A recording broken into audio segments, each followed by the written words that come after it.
Friends, మీకు ఈ video నచ్చితే లైక్ చేయండి, సబ్స్క్రైబ్ చేయండి. అనామిక ఇంట్లో ఉన్న వాళ్ళందరి దగ్గర తీసుకొని వచ్చి చెప్పు, ఇకనైనా నిజం చెప్పు, నేనంటే ఏం చేస్తానో నాకే తెలియదు అని చెప్పేసి అంటుంది. ఆ మాటలు వినగానే అక్కడున్న పల్లవి ఒక్కసారిగా షాక్ అయిపోతూ ఉంటుంది. ఇంతలో అక్కడున్న చెంచలమ్మ మాత్రం, నువ్వు నిజం చెప్తావా లేకపోతే నన్ను నిజం చెప్పమంటావా? మర్యాదగా నిజం చెప్పి ఇకనైనా ఏం చేసావు అన్నీ నిజం బయట పెట్టు అని చెప్పేసి అంటుంది. ఆ మాట వినగానే అక్కడున్న పల్లవి మాత్రం చాలా కోపంగా చంచలమ్మ వైపుకు చూసి, ఏంటి మీరు ఎక్కువ మాట్లాడుతున్నారు, మీ హద్దుల్లో మీరు ఉండి మాట్లాడండి అని చెప్పేసి అంటూ ఉంటుంది. మాట అదుపు, మాట పొదుపులో పెట్టుకొని మాట్లాడు అని చెప్పేసి చంచలమ్మ పల్లవిని చూసి మాట్లాడుతూ ఉంటుంది. నన్ను బెదిరించడానికి నీకెంత ధైర్యం అని చెప్పేసి అంటూ ఉంటుంది. పల్లవి మాత్రం ఒక్కసారిగా షాక్ అయిపోయి చంచలమ్మ వైపుకు చూసి వెళ్ళిపోతుంది.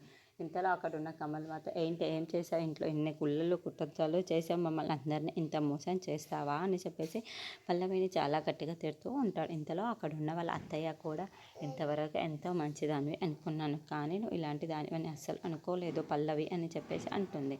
ఆ మాట వినగానే అక్కడ ఉన్న పల్లవి ఒక్కసారిగా షాక్ అయిపోయి, అయ్యో ఇప్పుడు వీళ్ళందరికీ నేను చేసినవన్నీ తెలిసిపోయాయే అని చెప్పేసి అనుకుంటూ ఉంటుంది.